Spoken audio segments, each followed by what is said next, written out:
Okay, so, does anyone want to go first? Okay. I move that we open this meeting, Thursday, June 12th, 2025, of the immediate town board. And then I will, do you do the attendance now, Dawn, or after, when we reopen? I know, it's only been 30 years, but I forget. Okay. Yes, you would do your full thing, but. Okay. All right, so I will propose that we open the meeting and thank you.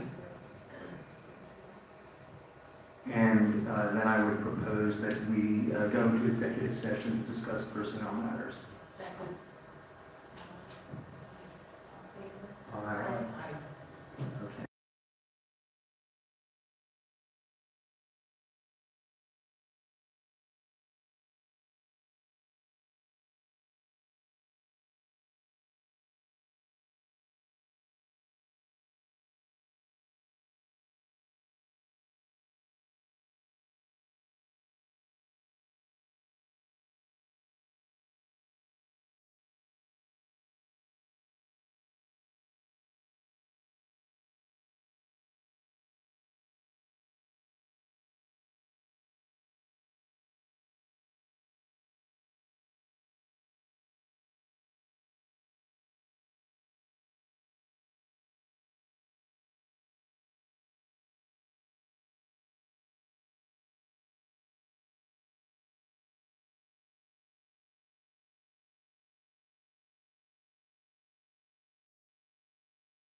presentation.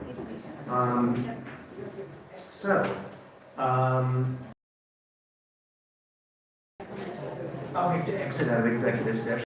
We exit out of executive session. Okay. All in favor? Aye. Any opposed? So I move that we open the public session. Duffy? All in favor? Aye. Any opposed? Okay. Then we'll start with the Pledge of Allegiance, as we always do. I pledge allegiance to the flag of the United States of America and to the republic for which it stands, one nation, under God, indivisible, with liberty and justice for all.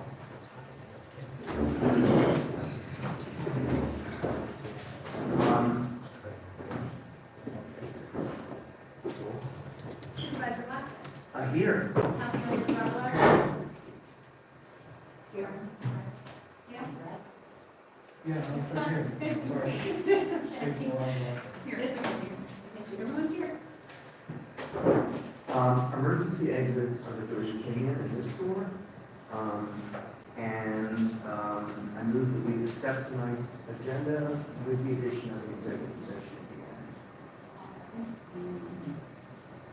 All in favor? the end. Aye. Any opposed?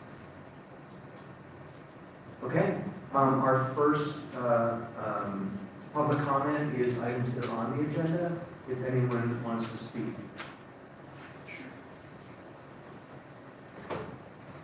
My name is Terrence McCauley. I live at 30 Firehouse Road in Passaic.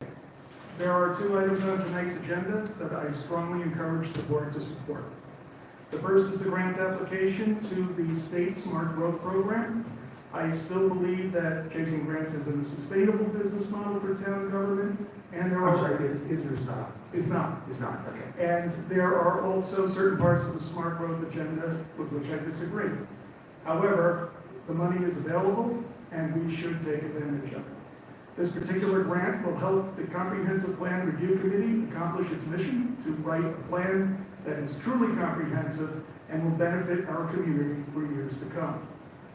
This Monday, we saw an impressive display of public interest in this effort at the Engaging the Media workshop here at Town Hall.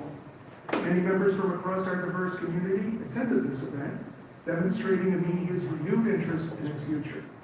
I thank my fellow citizens for attending, and I thank my fellow committee members, led by Bill Flood, for all their hard work in making it a success.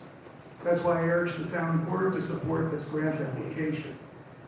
My only complaint is that when Matt, our videographer, asked to film me as I spoke to some attendees, I asked him to make me look like I had a full head of hair and started down his later. Matt said, I might have a beard, but I ain't Jesus. I can't perform miracles. I want my $20 back. Tonight, I also asked the town board to approve the resolution to send a letter of support to my former employer, Empire State Development, concerning the Taconic Development Center in Passaic. In the effort of full disclosure, I submitted my own letter of support to this effort earlier this week. I believe that Passaic Community Development Partners, along with L&M Development and BFC Partners, will provide the media with a once-in-a-lifetime opportunity to create a truly responsible development.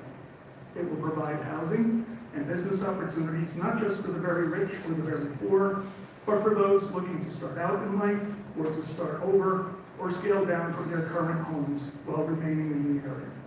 It's an important effort that I believe deserves your support, and I hope you will all agree. And although it's not on the town board agenda tonight, congratulations to everybody who helped launch the town website. I've taken care of many of those efforts in my career, and I know it's not easy. This one is an incredibly clear and easy to manage website, and it's a massive improvement over the old one. I hope it's the first step in improving communications between the town and the people it serves. Thank you for your attention. Thank you, Terrence. Anyone else? Public comment or is this video? Public comment. Can I do it? That's not. Okay. So no one else? Okay. Then The next thing is the supervisor's report. I was away a few days this week, so Roseanne will take that one. So, first of all, I apologize, John, because I got the wrong date on this topic. I have it frozen. So we're not 2024, it's 2025. The Dropbox has been secured. So Kate has a Dropbox for us. There are still challenges, however, to how they are going to dispose of the medication working on Dropbox. Again, we thought it was going to be a simple solution. As everything usually turns out, it's not a simple situation. So Andrea is now looking at many options in order to take care of that. So we look forward to hearing from her on which option might work. We got an email, this is the vending machine. We got an email from Eric Patron, who said that everything is in order for our free vending machine, and it will be installed possibly in August, but most likely in September. And that's the vending machine that will have the fentanyl strips, the xylazine strips, and the Narcan. So that's coming up. There's been a team that's been working hard on the farmers market, although it's going to be known as the Media Market Pop-Up Series, and there's a lot of reasons for that. But we seem to be on track to start on June 27th, and there will be vendors as well as music and children's activities, and we will be seeing posters around soon, so hopefully that is successful. I did not want to also mention engaging media, which Terrence spoke to. There was a good turnout. Not only was there a good turnout and people put their sticky notes on all the posters, but I think the other remarkable thing was a lot of newer people that we haven't seen before have come. They introduced themselves. They wanted to become involved. There was a lot of conversation going on in between. People didn't just come and fill out the posters, they actually stayed around and had conversation. So that was a good thing. And then kudos to the CPRC and the Nexus Creative Design. I also wanted to mention the town website, which did become up and running on about noon time on Monday. And I heard some very positive comments on how it looks, especially the brightness of it and pictures and all that, but also how it runs. So kudos to Charlie for all his hard work in doing that. And that concludes my section, but I think I'm bringing it over to Leo for his recognition. Yes. So it has come to my attention that the town has not recognized people for their years of service previously. So we'd like to do that for those who are here.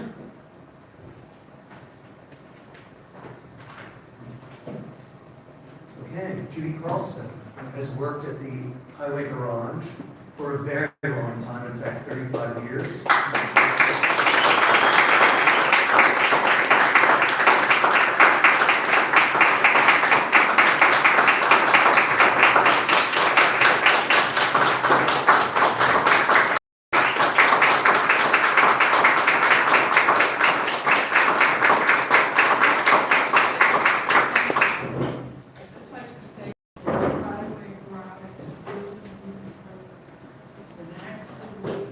Sorry, we can pull a mic closer to you. It's an accident waiting to happen. It really is really needed. If you haven't been down, you should come down. Have it for, but you can't possibly make a decision unless you've seen the highway inside that. Go ahead, sorry. That's all. I really thank you. Okay, and let me give you the box too, I guess that's part of the deal. Or you can use for lunch or something. You guys get together for? Yeah, let's get together, hold it in the center. Thank you, Cheryl. Thank you. Maybe we should come out, get a couple of different ones. Judy should be in the middle, so. Okay, Judy.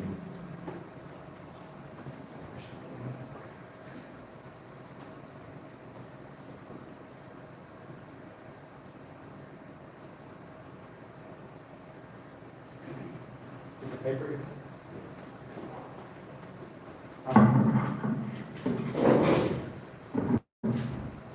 I do want to say just that Judy has been keeping things together there for a long time, and it is a horrible building for any of you who've been there, and so 35 years in that space is especially remarkable. I've been, in this job for 18 months, and I want to run screaming out of the front door. So I think the fact that you've kept at it and made such a difference there is really remarkable. So thank you so much. Thank you very much, it's been a pleasure. No, it really has. I'm so glad. Let's see.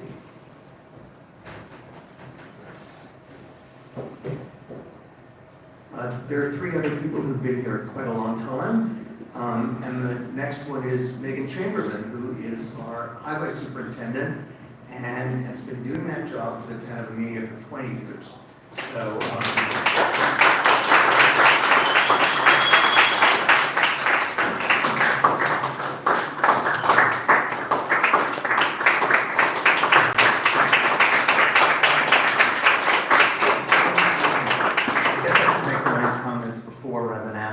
So Megan's job, as you know, is not an easy one. It can be around the clock when there's snow, and just to keep a whole bunch of guys in line, which is not easy either. And she also has a lot of expertise in the tasks that are required that the highway department has to take care of. So we're very lucky to have her. And thank you, Megan, for working here for bravely working here for a very long time. Thank you. Enjoyed the 20 and a half years. Only one week in December. It's been eventful. Got a good crew. And Judy. 5 years. They'll be here for many more. I hope so. And thank you for. And I guess we take a picture too. Should we get?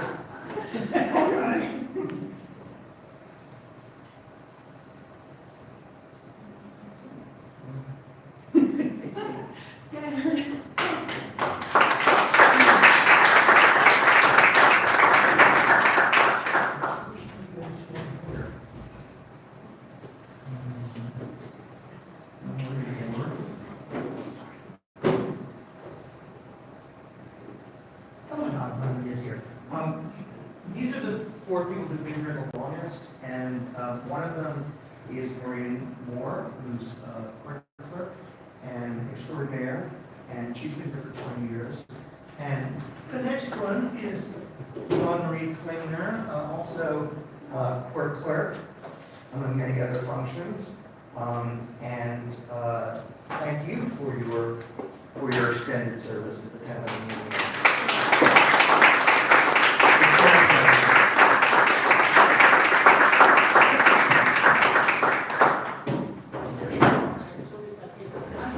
Oh, we can take a picture. Take a selfie. Take a selfie. Let's take a selfie. You want to take it?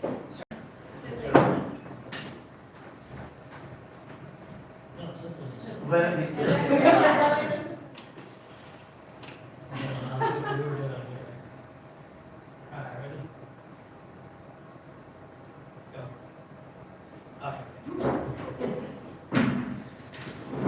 Not that we were expected to say speeches, but thank you. And I know Maureen's not able to be here tonight, but Maureen and I have had some, a lot of conversations in the past 20 years in representing the Amelia Justice Court has been a true honor for all of that time for Maureen and I. Okay. I think you're up with the next report. All right, so for the town clerk's report. This evening is going to be quick. I did circulate the minutes from our prior meeting, but I did do it on this date, so I don't think you guys have had the opportunity to review and have you. Sorry, The minutes? Minutes, I'm reviewing them. Oh, but I yeah. think- Oh, okay, very nice. nice. Are you guys ready to move on those minutes from last week? I move that we accept them. All in favor? Aye. Any opposed? Also presenting this evening for our abstract for our supervisor to pay the claims as follows. General Fund A, $135,962.74. Highway Fund, $12,723.68. Amenio Lighting, $1,325.40. Wasac Lighting, $507.88. Amenio Water, $30,644.64. Water District Capital Project, $17,338.22. Highway Garage Capital Project, $15,366.22. Route 44 Sidewalk Capital Project, $14,250. And for a total, and for this evening, I'm seeking authorization for the supervisor to pay claims in the amount of $228,118.78.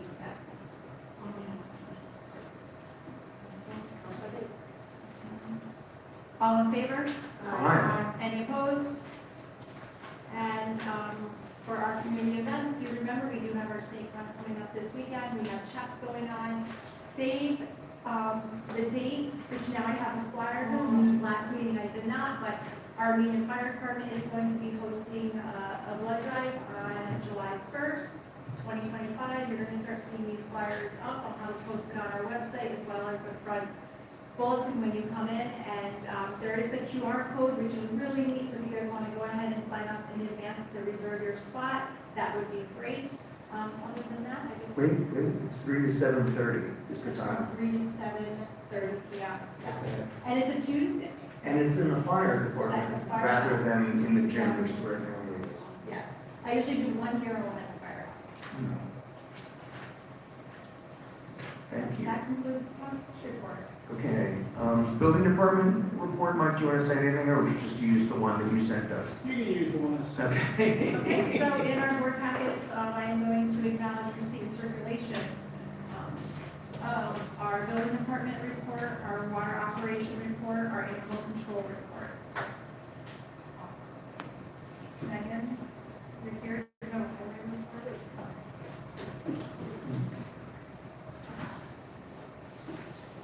Everything's been going good.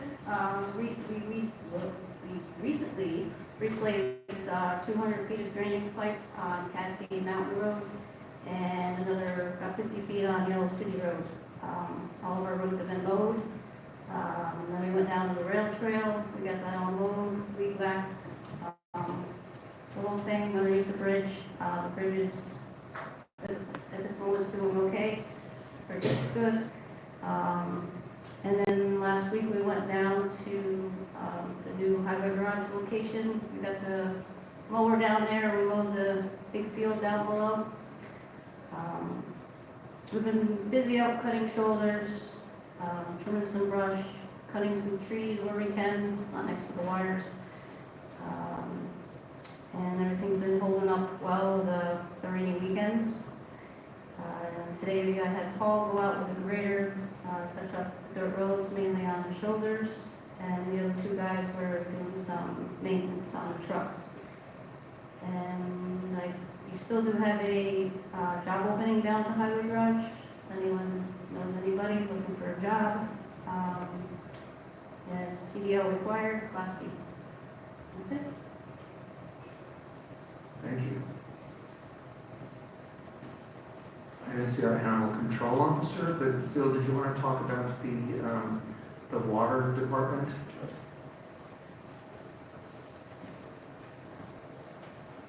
Hi, I'm Bill Flood, Chairman of the Water Company. So obviously, we've had an issue on 44, which we finally got resolved.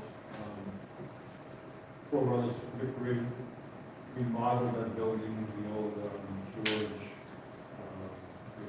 George Phillips building, and they needed to shut off the water so that the new tenant could repump the bathrooms.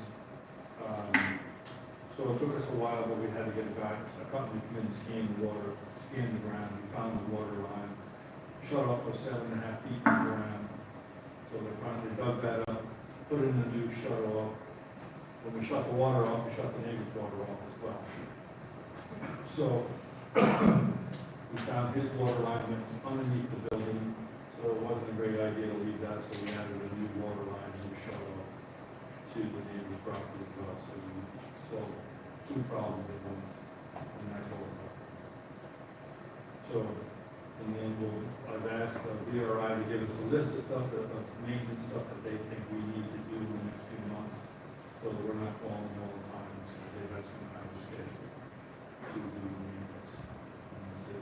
Terrific. So can I do the comp plan review at the same time now? Yes, but I have one thing to add, or two things to add, actually. VRI and a plumber are installing a water meter for town hall. That's going to be happening over the next couple of weeks so that the town will contribute to the payment that the district residents pay.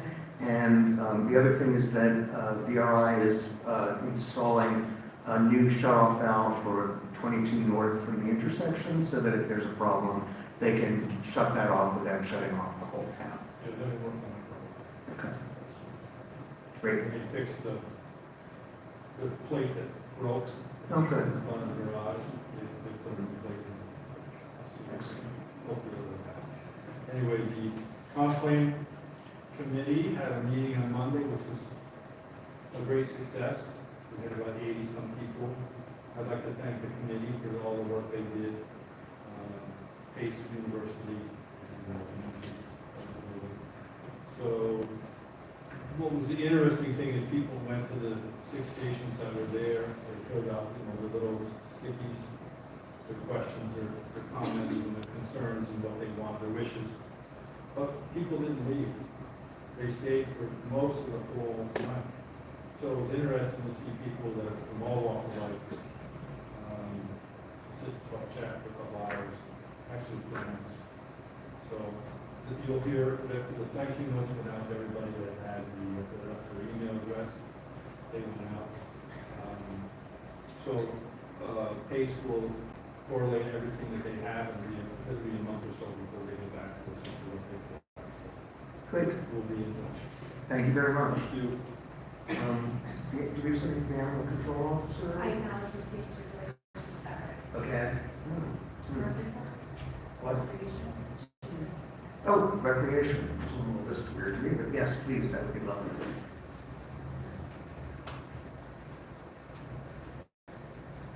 You have a request from Recreation to approve the grant funding for grant writer for the application for a grant from Foundation for Community Health and Sharing. So we would very much appreciate it if you would approve that.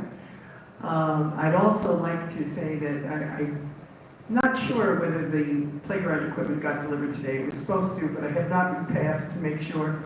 But I do want to thank some local volunteers who removed all the equipment. DJ Riley and Sean and Richie, the recreation and grounds guys, and Nicole's husband, Josh Ahern, all went down and made short order of it and took it apart, removed the debris, and leveled the ground there. So that was a very nice thing to have done by volunteers and not cost the town anything.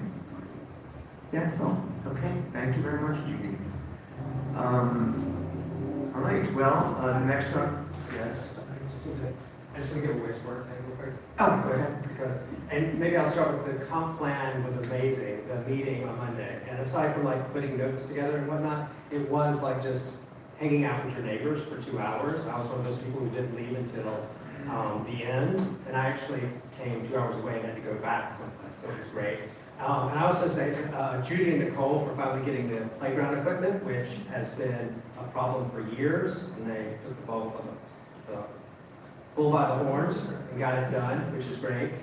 So the wastewater committee has been working for the last several years with EFC, which is where you ultimately submit your feasibility study engineering report that gets scored. You have to be on the IUP to hopefully get funding, both grant funding and to finance through EFC.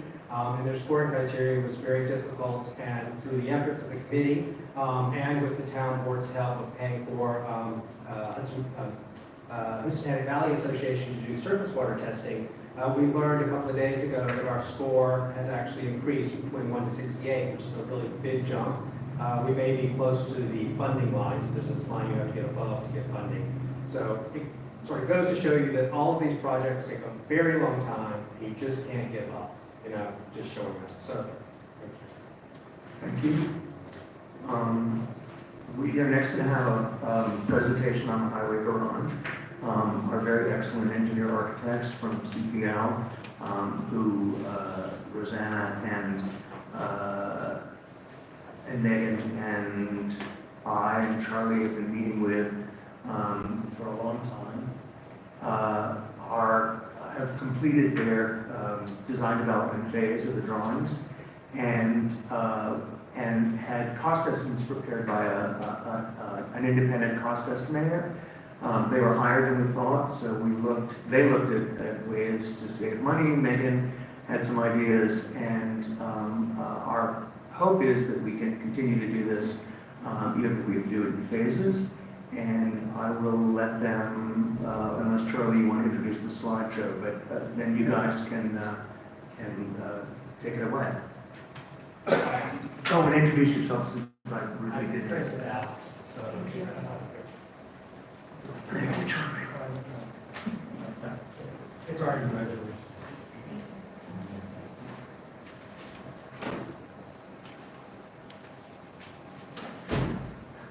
You guys are going to get up here? There we go. And Matt will change slides for you.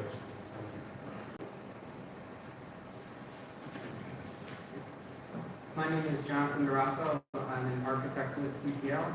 And I'm George Schmidt, Senior Project Manager on the engineering side.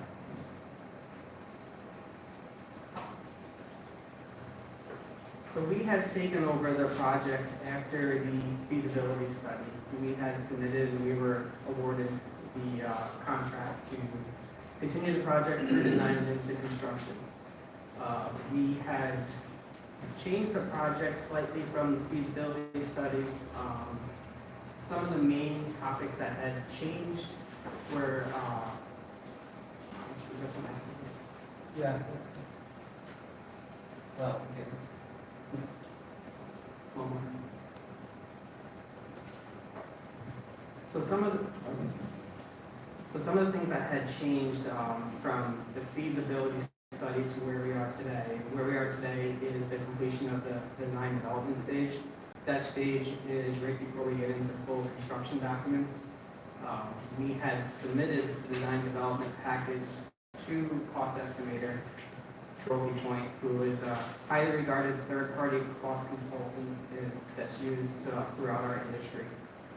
They had put together to what they believe would be the cost of this project for what we've designed to do. Some important things to consider, our cost estimate versus where the feasibility had stood is our cost estimate deals with New York State prevailing wage rate, which is a substantial increase in labor costs. It's required for all public projects throughout New York State. We also had in our cost estimate some contingency factors that equaled up to about a 38% markup. Some of those included general conditions, overhead and profit of the 4 contractors, design contingency, a bid contingency, and then an escalation factor for the project being in the window of time over the next 12 to 18 months or so. The feasibility study did not provide an itemized cost analysis, and that was based on the use of historic data of similar completed projects that were completed at that time, which I believe is that 2023, so about 2 years ago.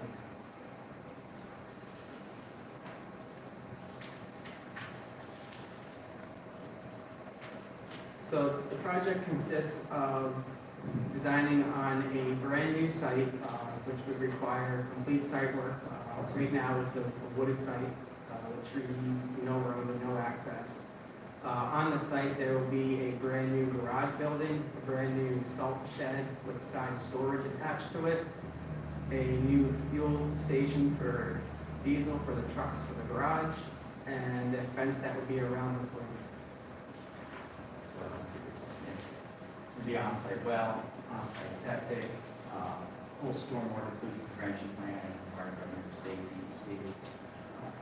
generator. George, you better get closer to the microphone. I'm sorry. So again, the site, in addition to what Jonathan was mentioning, it also had an on-site well, on-site septic. There's no public water or sewer available out there. It also has, obviously, full stormwater pollution prevention plan. Pretty extensive on these projects these days. So there's a lot of infrastructure that goes into the site. It's not just a building or just a salt shed.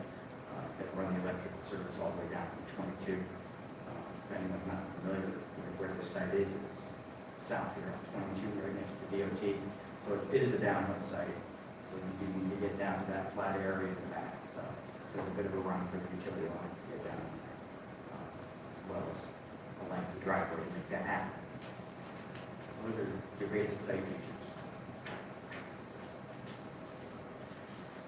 So some changes that came up between our actual design that we ended up with versus the feasibility study. The entrance moved from like the south side of the site where it was showing feasibility. The site distance and the safety of that entrance location wasn't very good. There also would have been interference with the utility poles as they existed on site once we started getting into the actual detailed grading and looking at everything. So that got shifted to the north, which was actually kind of beneficial because it did shorten the length of the driveway a little bit. Much better site distance up there. We're not interfering with the poles, so we don't have to relocate any power lines along 22. The stormwater design regulations also changed as of the beginning of this year, January 1st.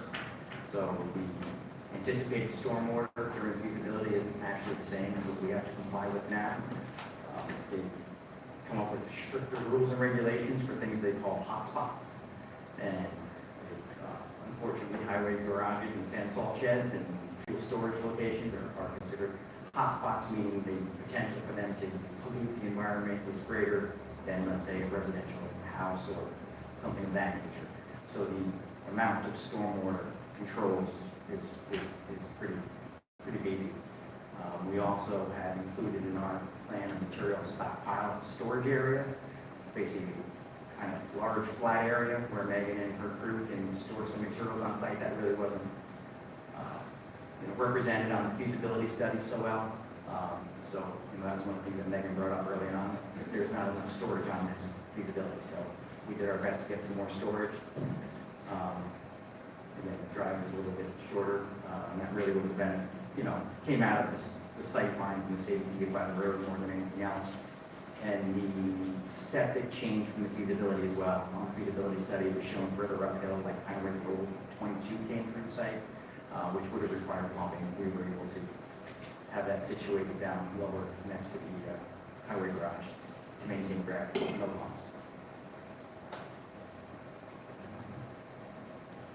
So that's the snippet from the cost estimate, just laying out the cost for the site.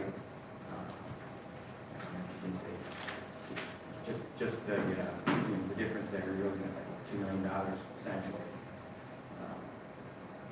It just kind of speaks for itself. It is what it is. We did compare it with some other plans that we have ongoing and other projects that we have in the works.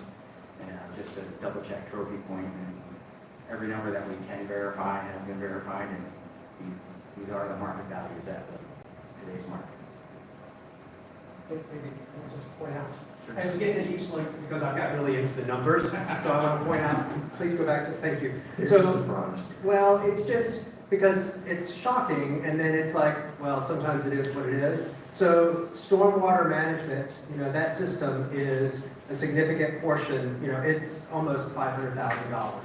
And to elaborate on what George was saying, every piece of water that hits the asphalt on this site has to be treated in some way.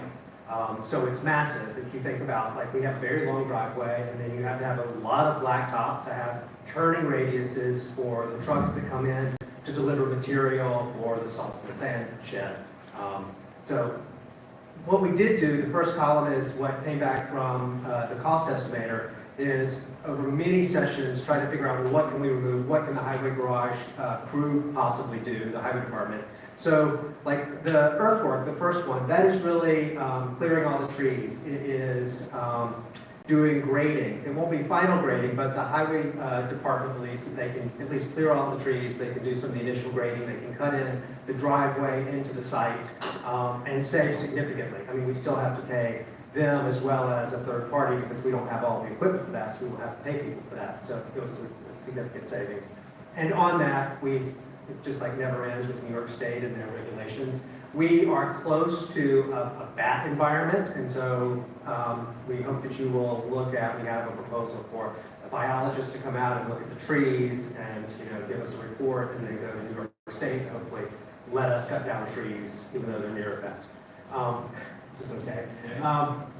The site improvements, so that deduction, that removal is where we believe that we can purchase some stuff ourselves off a state contract. And although we still have to pay for that, the savings would be about $112,000, which that takes away that 38% markup because we don't have to pay overhead, we don't, all of that. And that goes also for the fuel storage. We removed it here so that it shows up as a separate line item because it doesn't need to be done as part of the site work, right? It can be done at the very end. There's talk about us actually reusing the tanks that the highway garage currently has. They have 1,000 gallon. 1,000 gallon for diesel and 500 for gas. It'd probably be beneficial if they got new tanks that were a little bit larger, but and they can continue to fuel at the old garage location until we ultimately put that there. And then the last thing, the electrical work. The engineers had put together having some electric, some poles around the site with lights, and we felt like the working group that one, it wasn't necessary, it added a cost. We were really worried about light pollution for neighbors.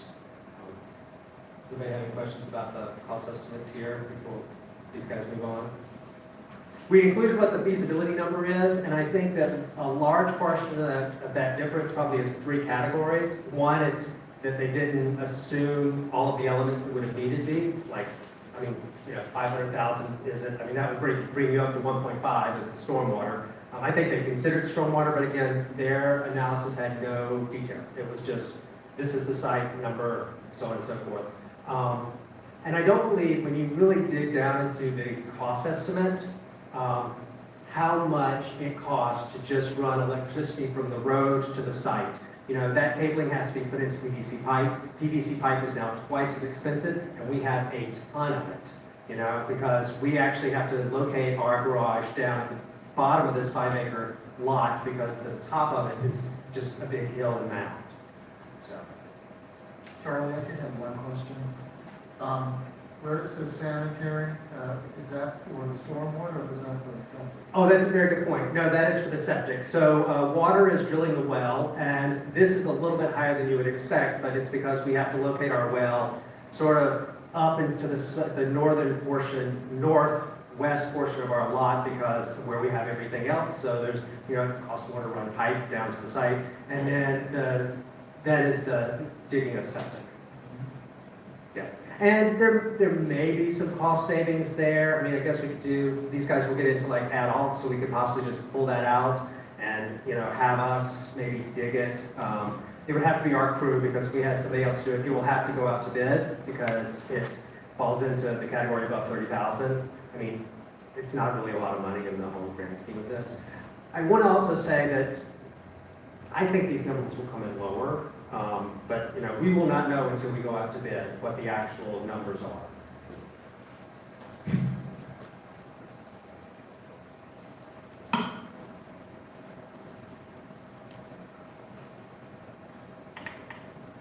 So next up, we'll talk about the garage building. The garage building is a pre-engineered metal building. It's pretty close to the same size as the feasibility study, same amount of bays. Here's a floor plan of it. What we did is we put more analysis on the admin side of the building, which is where the office and break room are. In many discussions with Megan and the rest of the town board that was involved, we were able to shrink some of these spaces down and create some of these rooms that have dual purposes, whereas the feasibility study had Each room has a different use. For example, there's the break room in the feasibility study, which is the kitchenette and an area for tables. Then they had a separate room that indicated beds for sleeping corners. Megan had stated that that wasn't really necessary, so we were able to include recliners that fold out in the break room and keep that contained all under one room. Another difference was there was a locker room shown in the feasibility study. The actual locker room itself was determined not needed. What was needed was the actual lockers, and that we have incorporated in the hallway. And the size of the bathrooms in the feasibility study were larger than what was actually needed. We had determined through our plumbing calculations that we can get away with just having 2 single-user toilet rooms, whereas feasibility studies showed 2 bathrooms with 2 fixtures in each room.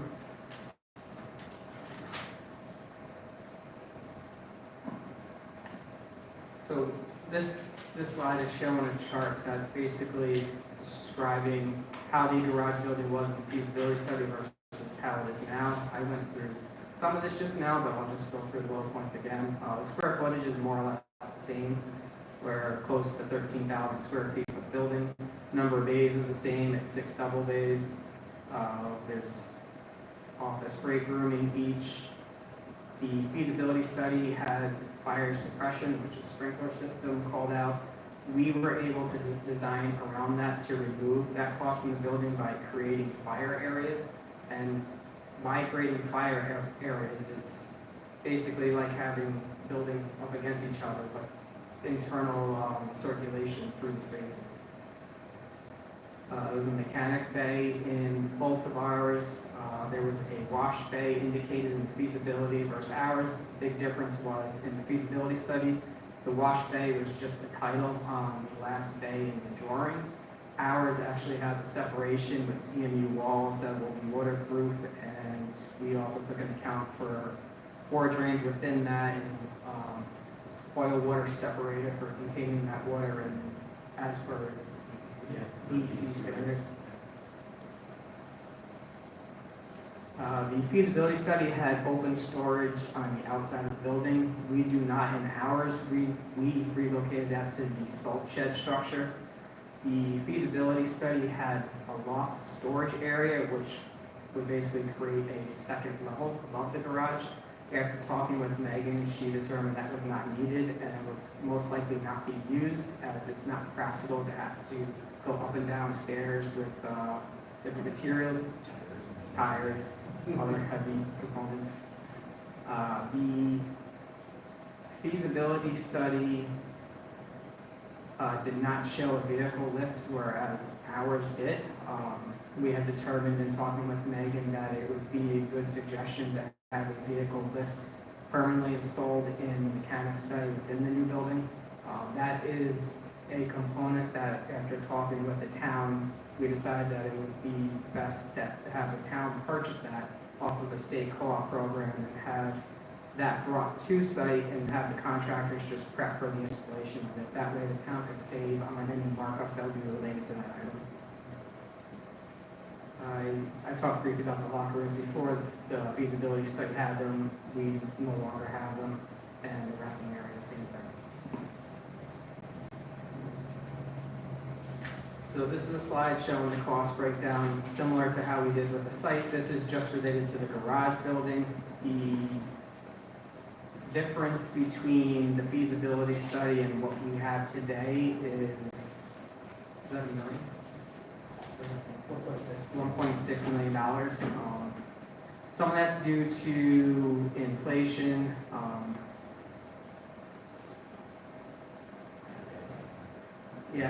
It's what we're dealing with in the market today.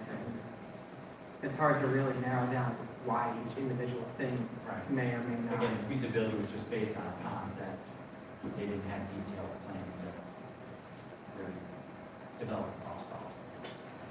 What I do want to point out is through the design of this building, we had worked with Megan and with the town to determine what was absolutely required or needed for this building, what wasn't. We removed items that weren't, and we were also very cost determined on the materials that are used in the building and not putting in materials that would have a high cost.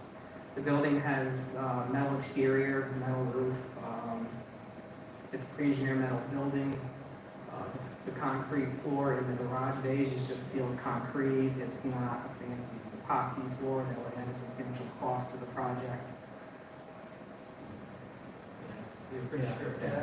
Yeah, I'll go through just a few things because it's sort of,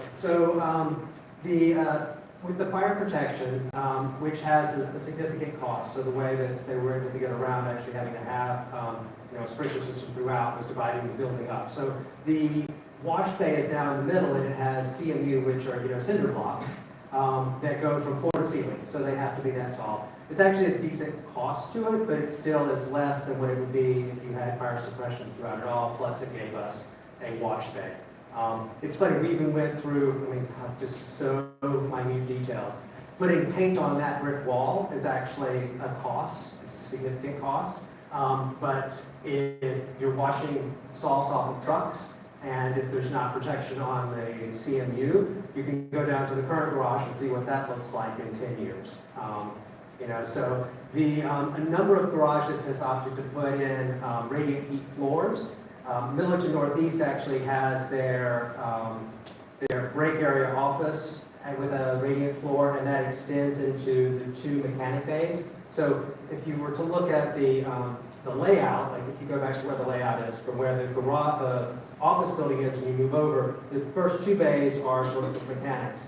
And to speak to that a bit, some people might not know, the highway crew, does maintenance on all of our vehicles. It's actually really beneficial for us as a cost measure because we don't have to send our vehicles out. But they do that in really treacherous circumstances. And it's kind of standard now for people to install lifts in new garages because it pulls the trucks off the floor. You actually are able to walk underneath them. It makes it faster, it's safer, and that ultimately the lift itself doesn't have a huge cost to it. The building out the concrete and everything does. But most of the things here are, again, they're kind of generic. There's not a lot of bells and whistles.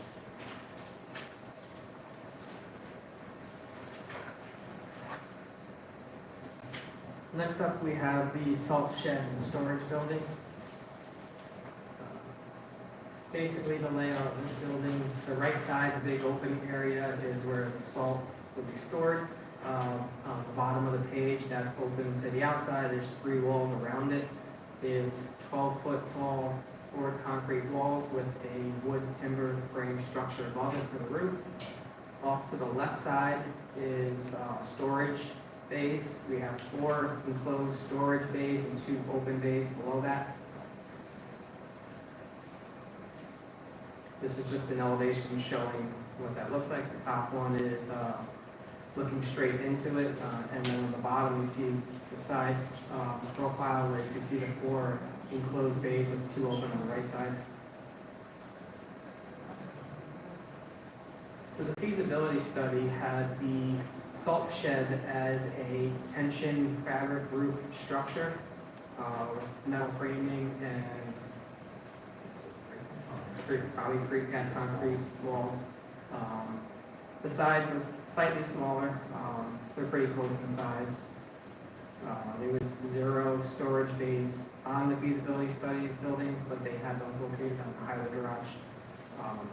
Our design is concrete walls with heavy timber framing. We have, as I said, 4 enclosed garage bays and 2 open storage bays. Can I just interrupt for a second?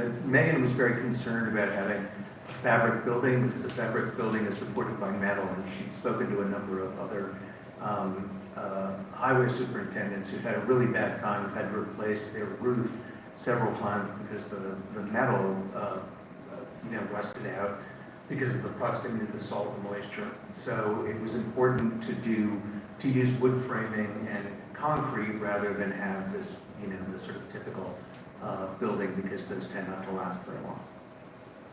And those fabric structures, as you said, they don't have a long shelf life period. That roof itself, within 5 to 10 years, probably will need to be replaced, if not for that as well. They are a much cheaper alternate, but they're not there for the long term. They're only cheaper on the 5 years out, they cease to be cheaper. I'm just gonna keep, and everyone, just because I love numbers, and to kind of put it all into context. But the feasibility study, I don't think they had, their number was 255,000. I just think that makes absolutely no sense. If you know just how much it is to put forming up for concrete before you even pour it. So I think it was probably mafia blocks around, or maybe it wasn't even considered. So you can see a large portion of this cost is really just the concrete. So there's ultimately, it's 8 feet, right? So 12 feet. So you have, a 12-foot high concrete wall that holds back the salt and the sand.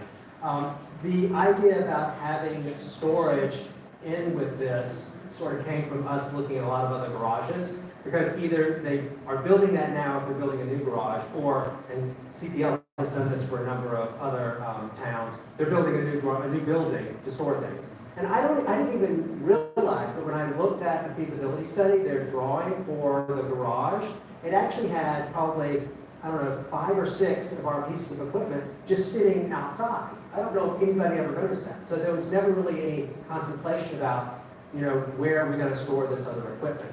And that actually doesn't add a lot to the cost. I mean, we've looked at possibly removing the doors and having an open area thing, but, we're in the Northeast. I mean, we have really rough winters, and the whole idea is to put our equipment inside so it lasts longer.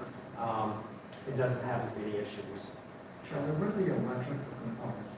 So, yeah, it's a lot of money, but you have to actually have, there's lights on the salt shed. There was no detail in the engineering, the feasibility study, but there are several lights that are over the salt shed entrance. So you have to run electricity for that. There's lights on the top of each one of the bays, and then lights inside. It is not a climate controlled building, so there's no heating, there's no AC, there's no anything like that.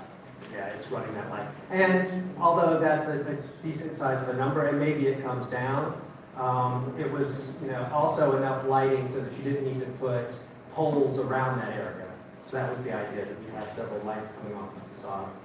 Well, I'm sure that's the storage building too, right? Yes, it's all of that. Yeah, exactly.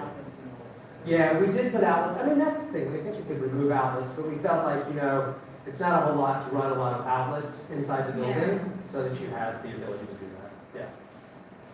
There's also electricity. Is there electricity to the chlorine? The chlorine? Yes, the calcium. I'm sorry, calcium. So there's also. I know, I apologize. So if you were to, envision the building on the sort of the back side of the, where the salt and sand storage is, there's a calcium, thank you. A calcium big barrel that holds, right? Yep. Any other questions around this?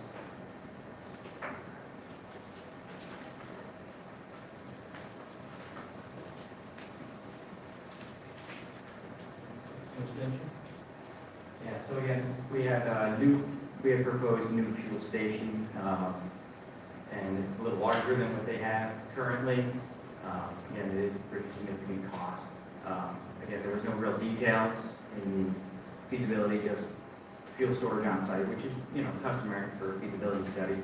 So once you get into the design, you get a little bit more specifics, and you can actually price things out.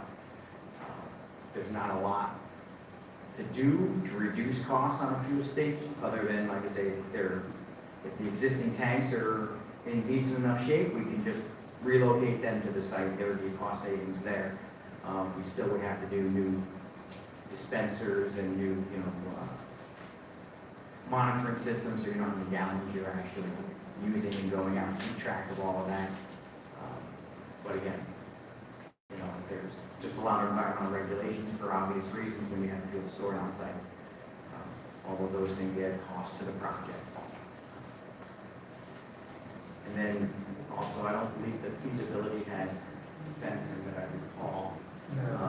Most facilities are completely fenced. We did show fencing, and again, it is a pretty significant cost for fencing. The fence fencing was a comment that came up from Megan. It's more of a safety factor, because there's hunting grounds that surround the perimeter of the site. And Megan thought it was very important to be able to separate out the fence so that a hunter wouldn't end up on our right. Park there, go turkey hunting. One of the ways that we can try and get some handle on some of these numbers moving forward is to add alternates during the bidding process. So we can identify certain areas, certain things like fences or storage or any number of things as being, alternates to what's known as the base bid process. So this is the project we definitely want, and then if your numbers are good, maybe we do these other increases as well. So that's an alternative type of situation. That way you can actually move forward with a project and either elect to move forward with an alternative or not. So that's one thing. And then the other thing that we were looking at is just breaking down into phases. I don't know if you want to speak to that overall phasing. So in talking with Megan, we had determined that the ideal phasing structure, if we were to go that route, would be the site work and the garage building. And then consider doing the salt shed as a separate phase at a later date as a separate construction project after the completion of phase one. Now, there's a number of ways that we can actually do this. We are able to do an entire bid package for the whole design, and as George indicated, we can put into the contract base bid, or we could put it in as the entire project and then alternate as bid deductions. So we'd be able to indicate the site work, the salt shed, the highway garage, the fuel station, all as individual items, and we can choose to award them or not award them. And this is also an advantage because it'll give you the opportunity to see real time what these will actually cost without the obligation to have to go ahead and build every element that we're talking about. Could be salt shed and the site work, and then do the garage building second. It could be each thing is its own phase. There's really almost endless possibilities as to how you could do it. So what we've basically laid out is the options we have today to move forward with the project is alternative one, which is what we just talked about, the different phasings. Alternative two is we approve to move forward with all items as they're currently designed. Charlie, I don't know if you want to come and speak a little bit. Yeah, okay. And then alternate three would be if you thought the costs were too high, the project would no longer be designed. Yeah, and so I guess if you go to the next slide, we have the numbers broken out. It's going to be very difficult to look at the screen, so if you can look there. And I will. I can't see that far. So it's a summary of each one of the sub-projects. If you were to add everything up, the least expensive way to go about it is to do everything at once, only because as you do by phasing, you require a new big package. Then you clearly are further out into the future, so you've had escalation with inflation. There's other soft costs that you have to incur. So we sort of assume that that would probably be 4% of each phase. So under alternative one, scenario A, which is it delivers in phase one the site work, which no matter what you do, you have to do the site work, and the highway garage, we would need to still bond another 2.2 and a quarter to approve that portion of the project. So, we can't award anything that we don't have budget authorization to actually pay for. So, and then in phase two of that, we're building a salt shed and a storage building. So the way that would work is we would go out to bid again, right? And we would choose from those bidders to see what theirs are, and so on and so forth. I think if you did the phasing structure on the bonding side, it would look a couple of different ways. You'd probably do a bond in a few months so that you could ultimately award, for phase one.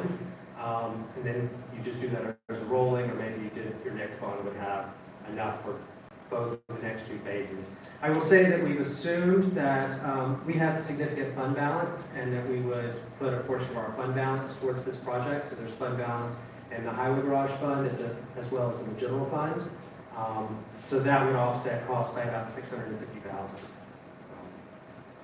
And then, yes, it is. So when you look at the final bond amount, it is, after everything is done in each alternative, Yeah. it takes, the total cost less. No, I was getting excited, I was like, someone could take more off. Well, I mean, I don't know. I feel like there is a lot of contingency baked into the cost estimates that, again, we won't know until we bid it out, but I'd rather know worst case scenario. yeah, I think that this is the worst case scenario. I truly do. And the sidewalk came out significantly less than we expected, just. Yeah, I mean, when you have a competitive bid situation, you sort of get different numbers. It's even like the salt shed at Northeast, for instance. We had 3 bidders when we did that salt shed. The low bid was like $557,000, but the other 2 bidders, $1.3 million, $1.6 million. So, again, clearly the market value for that was, 1.3, 1.4, right? But we just happened to get a qualified bidder who was hungry at the time, and the town got, a great deal. So, I mean, it does happen, but you don't want to move forward saying, well, we're going to get that, that great deal, and all of a sudden you don't have the money to award the project. Yeah. So that's kind of my next, sorry, Charlie. The difference between here, I'm looking at like for the taxpayer, right? It's $2 difference between from one scenario to the next. So I guess my question is, if we decide to go all in, is because there isn't really much difference in scenario A of going all in. How does the bonding, or how does the process work for the additional funding, right? Because You would, yeah, so so when we do it all up front, it's the 30-year starts then. No. So that's a really great question. So the first thing we do is a BAN, which is a bond anticipation note, which has a duration of 12 months, and then you can go out and get it again. We probably would not have an issuance of the total amount. We would only go out and get debt financing for the percentage of the project that could be accomplished in the next 8 months. Because you wouldn't want to carry that amount, because you ultimately get it. When you go out to bond, you bond $5 million, you get $5 million. We will invest that in New York Class, which is where our excess cash is invested in. And we may have a delta, the difference between what we're paying to borrow it and what New York Class is paying on the investment. They will probably negate each other, and we may be able to do a smidge better, truthfully, which would go back into our pocket. So the taxpayer doesn't start to pay until we actually then take those bands and we bond them out. Does that make sense? Yeah. But we do assume interest on that, I should say. The moment it's like getting a car loan or whatever else. But we would be using the interest that we're earning off of the funds just staying with us till we had to pay a contractor. We'd be accumulating that. So Charlie, I'm a little confused just by both scenarios assume that over time, the whole project will be built. But we're breaking them up into phases, so it presumably means separate bids, right? And if we, I'm just trying to look at how many months it says in between. The problem is if we push those phases out too far, it means the cost is going to go significantly up. If we had started this project 12 years ago instead of now, obviously it would have been a lot less expensive, but that didn't happen. If we started it last year, we would have probably said. Well, I mean, the tariffs have certainly increased the price of the metal buildings significantly. Look, prices don't go down. So it's really important to realize if prices are going down, it's a really bad place to be. We're in a recession. things is go on the skids. But yeah, so the assumption is that it also delivers things further out, right? If you start with the idea that you're going to accomplish it, it's all not going to be built at the same time, truthfully, but it will deliver the building. I think it was in 2027. Like we have in that scenario, we are finished, and the time from the beginning of construction to the end is about 18 months. We feel. The other way, we're pushing out 2.5 to 3 years. And look, this is, I think, the timing on the other alternative, the phasing alternatives, is probably aggressive. I mean, look, the board is going to change. It might change another time in the middle of that. We know it takes time to approve things, to get things through the bidding process, even get bid documents together. Has to stop. That's another really important thing. You can't, be 50% done with the garage building, go out to bid, and then think that your next contractor is going to start the salt shed. The garage building will have to be completed totally first. That crew will leave, and then the next crew, maybe it will be the same people, but probably, who knows? Yeah. Close down. The phasing schedule, yeah, the phasing, when you're going out to bid for each phase. Okay. So there is, like, say, this soft cost that creeps in, you gotta close out these contracts, you gotta rebid, go through those costs over again. Contractors come in and off the site, so we pay for mobilization, demobilization. So if you do it once, you pay it once. So if it's a three-phase, you got 3 times, 4 phases, 4 times, and then you do that. Right. The one There's thing, a lot of fingers on it too, that always ends up happening when the contractor comes on site and says, well, no, that guy, last guy did it wrong, and it's the same contractor all one, right, process is loose. the driveway's all messed up, oh, we didn't do that, that's the other contractor, it's that. So the one thing that is not in these numbers is a construction manager. It's always been my belief that the town, and I think the board has discussed this a lot, about hiring an additional building, a building inspector or a code enforcement officer, that it would be the time now to look at that, because we have 2 large projects, right? The Silo Ridge development is continuing to build out. Troutbeck is going to build out. It's a several-year process. So there's plenty of work for that individual. And in my opinion, it would not be a smart thing to hire an individual full-time, and maybe a consultant, to just be down there while the highway garage is being built. I mean, somebody needs to go there frequently, every day, but you don't need somebody sitting there, 8 hours a day while crew is there. I mean, would you? No, I agree. There's days when work's not being done, there's days when work's being done, Gotta do it for critical things, and you get a good feel for your crew that's on site, and, need it more often than it used to be. Yeah. And if it wasn't an employee, you're saying if you were to hire a construction manager company to do it, they would be there. I mean, how construction manager. We can look at how much it's costing us for the sidewalk, which is, not a whole lot, and we're having to pay, I think it's $15,000 or $20,000, because New York State DOT requires somebody to be there full-time, anytime any kind of work is being done. Not just anyone. Oh, yeah, not just anyone, by the way, they have to be an authorized engineer. There would be an authorized engineer that they decide is qualified, or there are several standards for construction inspection, so it ends up being quite an exuberant cost on those DOT projects. Do you guys want to talk about sort of the impact to taxpayers? If there's any questions there, and what the assumptions were? It's kind of straightforward. I was gonna say, you wouldn't know. What it didn't, and Brad brought this, oh, I'm sorry. I just want to say, and with that taxpayer impact, that doesn't even include the build out of Silo Ridge and some of these other things that will actually increase the amount of tax revenue. So, this may be at this time, but it may be different down the road, is that correct? Right, and Brad brought that up in our meeting 2 weeks ago, yes. It doesn't assume, the increase in the town's overall assessed value, which dilutes everyone. The higher the value goes. When you're bringing on new properties, which that's what Troutbeck will do, Silo Ridge will do, if Cascade Creek gets done, it will do that as well. I don't see too many 115,000 assessed items anymore. you'd be, there's a lot of trailers that have very low weight. But I think the town's average assessed value for middle income is about 400,000.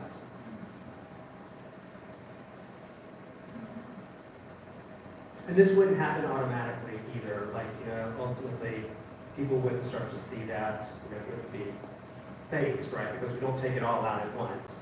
And we have, I think it's about $1 million that gets retired in 2030, and then about that much again in 2036, which is the debt that we took for doing the heating here and for the rail trail.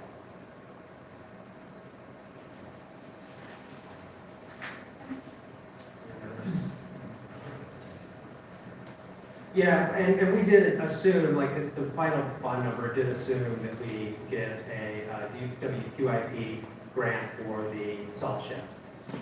That application is open. I think you have that on your agenda tonight to approve the application of that. And I just wanted to comment about the process of doing this. I mean, we sat through grueling meetings where we went through every nut and bolt and everything. And so, it's not the lack of trying to find every possible way that we could safely bring this, down. And I also wanted to say that CPL has been terrific to work with. They're very well organized. We get minutes. They listen to what Megan says in great detail. And not all architect engineers are like that. We're, I think, very lucky to have them as consultants. Just a few little points that now that I'm remembering it. The fabric salt shed, Dutchess County is actually replacing all their fabric salt sheds. So I just don't think that that's a wise way to go for the longevity. I've heard this a few times, but the engineer this engineer or any other engineer who put together, the schematic designs and designs that you're looking at now, get no money from this cost. That's not the way it's done. We have a flat fee with them. The board awarded, multiple bid situation for a highway engineer, and all of their work is under that. The other thing I'll say is that we need I would hope that within the next couple of weeks that the board would act on a direction so that we can keep moving forward. We've included the very last slide, and we should go to that, because that's the one thing we didn't talk about, is what the next steps are. Matt, can we go to the last? Keep going. One more. There we go. So this is just a really rough timeline. It gives the town board, for tonight, a month to come back with what is the decision, because the next thing that CPL needs to do is begin construction documents and then bid docs. And there's a number of steps with that. They do that, it will come to you guys, and the working group that's been working with it, make sure that what they put together is what we're in the schematic design phase, and ultimately approve that, and then we go out to bid. If you go with alternative one, which means the first phase also has the highway garage, or if you do everything, there will be a bonding portion in the middle of this. So we would start that process right after you made your decision, because it has about a 2.5 month lead, as we've gone through that a couple more times. Does that make sense? So aside from just doing site work in the salt shed, we have an approved budget that would cover that. Any other work we would have to have there. Are there any questions on that? Okay, thank you. Actually, I did have a question. When the projects are spread out, was there a number put in for inflation that would accrue because we're spreading them out? 4%. We put in 4%. 4% annually? 4%? It was just 4% of that particular phase. So we didn't get really complicated with it. It was just that. The overall budget already has an escalation for midpoint in 2026. Right. I can give you numbers for if you wanted us to look at what it would look like if there was more time between each phase. Yeah, I just want to know how much of a difference it makes if we spread it out.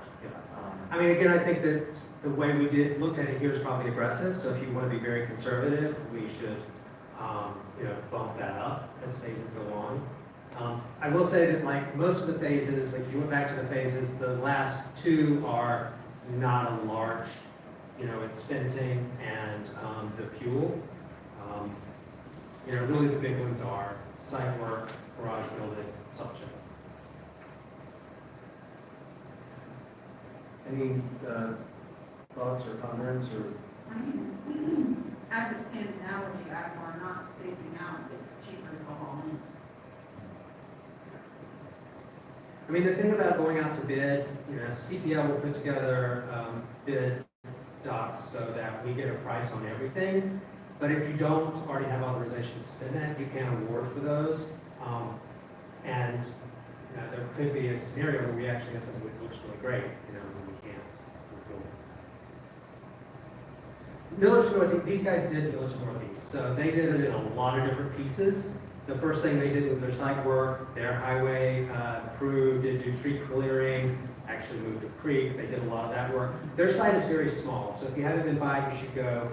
It's really close to the road, so they don't have the expense of bringing all the utilities down to the site where we are. That could be another alternative on this. I mean, we could say, the site work is $750 million more because we're so far away from the street. We have, encumbrances because of the hill that is there. I don't know if that helps you because we got that site for free. We probably have to pay for another site. I think we looked for a long time. Previous supervisor, Victoria, worked really hard to get the site we have. Then they did their storage building. And that storage building, the cost was split between them and Millerton. Yeah, they have this weird thing that clears out a pond that looks like some kind of amusement ride, so they got some money that went to that. And then they did the garage building and then their salt shed, or vice versa, salt shed. Yeah. Salt shed and did the hybrid. It was all of these things, and when you add it all up, yeah, it was probably, I want to say it was about 8. Started in 2017 and just. By the way, and our current site has fencing around it, because we store materials that could be taken, people could get hurt, there's an issue with that. Okay, well, thank you so much. That was great. And we will discuss this at some point, likely our next meeting. And we should move on with the program since we still have a bunch of stuff to do. Thank you. Thank you very much. Have a good night, everybody. Thank you. Okay. Yeah. Under discussion items, we have three grants that we'd like to apply for. Basically, the discussion is whether people have questions about any of these. The first is the WQIP, which is an application for money for the, let me just look at this for a second, the salt shed, right? The second one is authorizing the submission of a grant to New York State Smart Growth Community Planning, and that's to get planners for the next phase of the comprehensive plan. I mean, obviously, this phase was about gathering community input, and beyond that, it will actually be some real planning, writing text, and doing drawings, doing plans. And the third one is authorizing a contract with the grant writer to apply to the Foundation for Community Health. That was the one that was created when Sharon Hospital went private. And that is for and from REC. And the idea is that that would give them the opportunity to again do outreach and get help from the community in order to program their various spaces and town hall, including the gym and the auditorium and Beekman Park too, which was not the original plan. So those are the three. If anyone has questions, I think we could probably get them answered. Is everyone good on that? Okay. So then I think we can move on to resolutions. We would do this by consent agenda because these have all been published, or, oh, I'd love to turn it over to the Okay, clerk. very good. Thank you, So Ruth. as Thank you we very are, much. as we're ready to move forward with our consent agenda, is there someone who wants to make a motion to accept resolution number 69 authorizing the submission of the grant applications to the New York State Department of Environment and Conservation Water Quality Improvement Project Program. Resolution number 70 authorizing the submission of the grant application to the New York State Department of Smart Growth Community Planning and Zoning Grant Program. Resolution number 71 authorizing contract with the grant writer to submit an application for the Foundation for Community Health Cultivating Grant Program. Resolution number 72, authorizing the letter of support to the Empire State Development for Taconic Development Center in Lost Lake, New York. And resolution number 73, approving the proposal with North Country Ecological Services for the tree survey services in connection with the Town Media Highway Garage Salt Storage Facility Project. And finally, resolution number 74, transfer of funds. Thank you, Nicole. Is there a second? Oh, Rosanna, second. All in favor? Aye. Any opposed? Resolution is carried. And at this time, there is no non-consent resolutions. Okay. Do any of the board members have other matters or comments? I'm not sure why we separated those really, but Yes, I do. good. Let's address the EV charging fill-ins that we need to do. Yes, you said you had a proposal. What is that called? It's a maintenance service group. Okay. It's a maintenance group. So I kind of went through and with Ian and I figured out who should be plugged into what, so for customer support, we would put the manufacturer. I'm sorry, I missed what? For customer support, Customer support, it okay. would be the manufacturer. And there's in there about checking the cables and plugs, screen maintenance agreement. I think at first we were thinking the town constables, but the other part of that is checking the parking and checking, again, cables and plugs. So I think we decided to put in the chair to the CAC. Okay.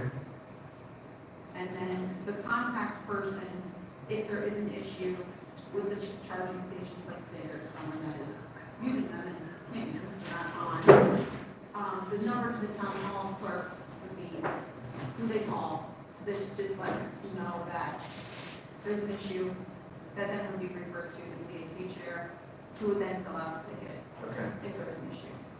Did you break the news to the CAC? I did not. But being that they applied for this grant, Oh, yeah, that's true. They did apply for this grant. Okay, I'm happy with that approach. Well, this may be the chair, it could just be CAC, because the chair can change. Well, that's true. that's why we put the That's chair. right, the chair. And not It's the the person. position, it doesn't matter who it is, it's the position that's in charge. And then they can very well say, no, you're gonna do this. You're not the CAC, it's up to them. Yeah, that's fine. Do we have a resolution drawn up? For this, no, for this here, because I just, the board is comfortable with the document now, I have to go back to the county, and then we're gonna have to work with the county, the county's gotta finalize Okay. their side. So long as we're okay, we agree with what I just, Yeah, that's great, thank you. that Then they move this is forward. our document, yeah, that's why I will now work with Bob Hoffman, and okay. Okay. Thank you very much. Anyone else? Just a issue of the pruning of the trees. I had someone concerned about the trees on Kennett Street, especially the Kennett Street, but at the same time, it would make sense to do the ones on 343. The trees are starting to overhang on the sidewalk and also going up to the wires. Yep. So we have to look into that. Well, we need to actually make a phone call about that. More than even looking into it. Okay. Anything else? I also think that for our next meeting, we'll actually have our new equipment for the video. Yes. Right, because we started 20. Yeah, the 20th is when the installation starts. We're using a gentleman who did the design and installation for Dover, who's been great, and all the equipment has started arriving already. But I want to be able to tell my friend because we're going to look at TV and Wait. by the next meeting. He doesn't like the way you look on TV? What's No, the he doesn't problem? like the YouTube. He prefers television. Will it be on television? That was kind of unclear to me, we have to verify that. I mean, the thought was that if we do only do it on YouTube, we need to offer an introduction to YouTube for residents that may not be familiar with it. The reason is that Channel 22 is sort of, it seems to me is on its way out, that they're kind of switching over. At least that was what I was told by actually the previous person we spoke to about the AV system as well. They felt like that was disappearing before too long. So you're saying we're not going back on? I don't remember now. I mean, I'll find out. He's going to be coming in on the 16th to mark out where all the equipment goes, and then the electrician will follow between the 16th and the 20th, so all the electric work is done, and the stuff can just be installed. And Matt has to meet this guy when he's here, so we can start having a conversation about everything's going to work. It should work in a much simpler way than our current system, the way our current system was set up. I don't know if it'll be simpler than Matt and his trusty phone, but one of the things that I think will be helpful is that there'll be two large monitors, one facing us and one facing the audience, and the one facing us will be right above the podium, securely attached, of course, but so that if someone is giving a presentation, they can actually point to specifically what they're what they're discussing. But it also means that people at home will be able to see the actual drawings, which is also important for the planning and zoning boards as well. And we haven't had a way to do that. Typically, people put up boards on easels, which means that it only faces one direction, which is this direction, and there's no real way to broadcast that information to people in our TV audience. So I'm quite optimistic that this. Not only like from our TV audience, but the people in the audience. Yeah, no, that's true too. It's very hard. Yes, it's very hard for everyone to get the same information at once. So I think this should solve that problem. I think, is that it from the board? Okay. Are there any other? Is there any other public comments on any other subjects? Judy, I would be so disappointed if there weren't. Okay, I'm going to try and get this done in 3 minutes. It's all important. One, when Nicole was asking about should we just go for everything, how would we go about that? It's only going to cost $2 more. I think, at least I assume, that you guys are going to need to pass another resolution for an additional bond if you are going to do it all at once, because right now you apparently haven't bonded enough. So that's one thing.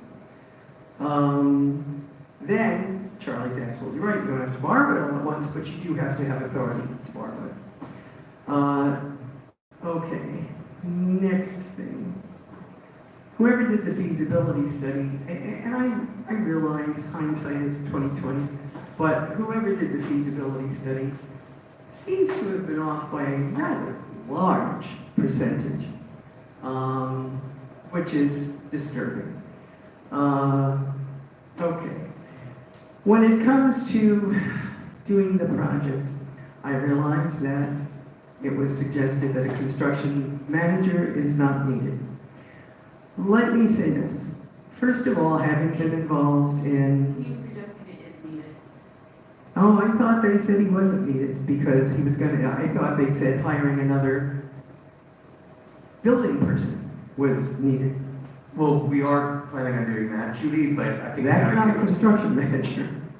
No, but the people that we've spoken to have construction experience, so I don't think it would be very far outside their experience, but we haven't chosen someone, so I'll know better when we make a decision on that. When BOCES did a $36 million project in 2018, they had a construction manager, the same one the school uses.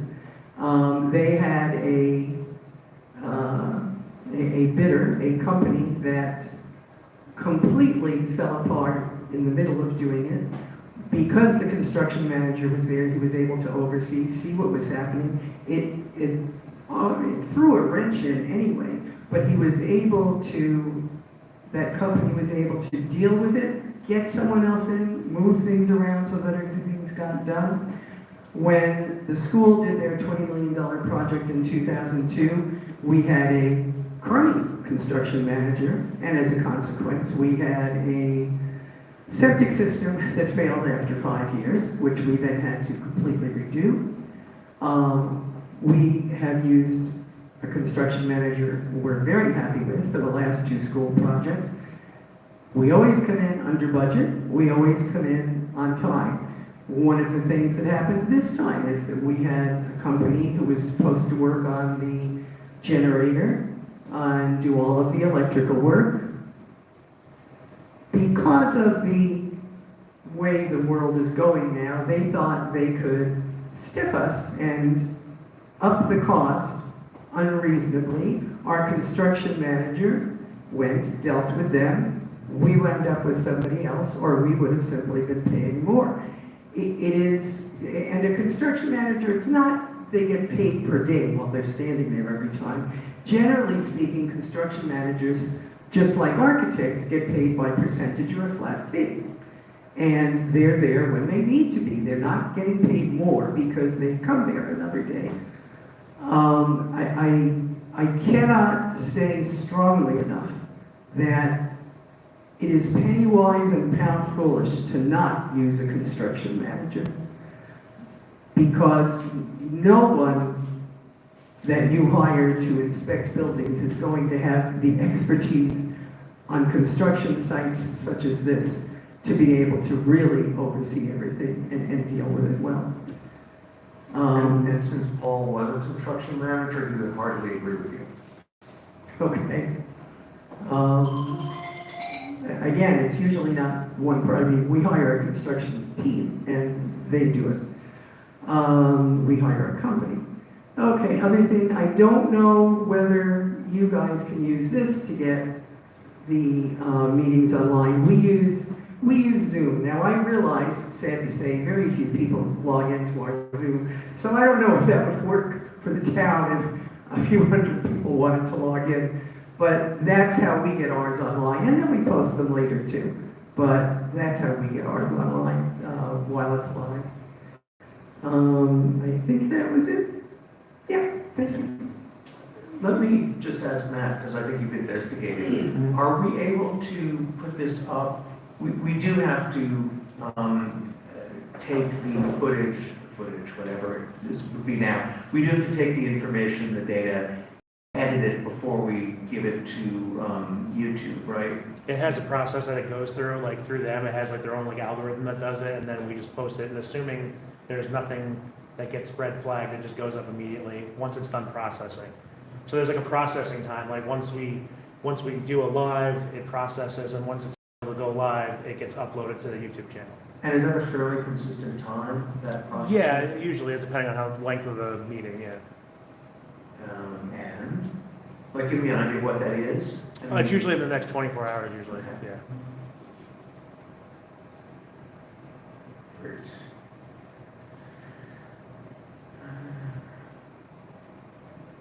So does that mean that people can't watch it live, like in real time? It's currently live right now.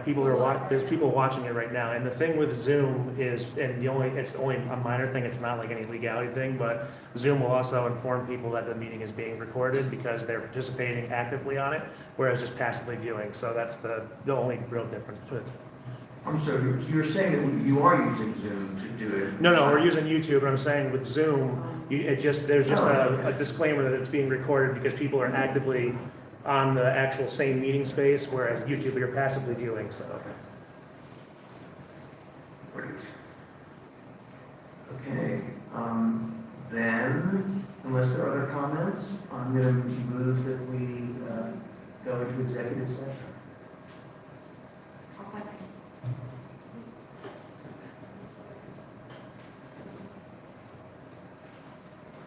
All in favor? Aye. Any opposed?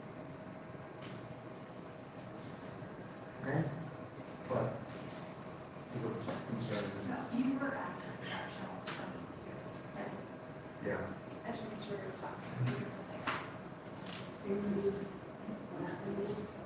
close that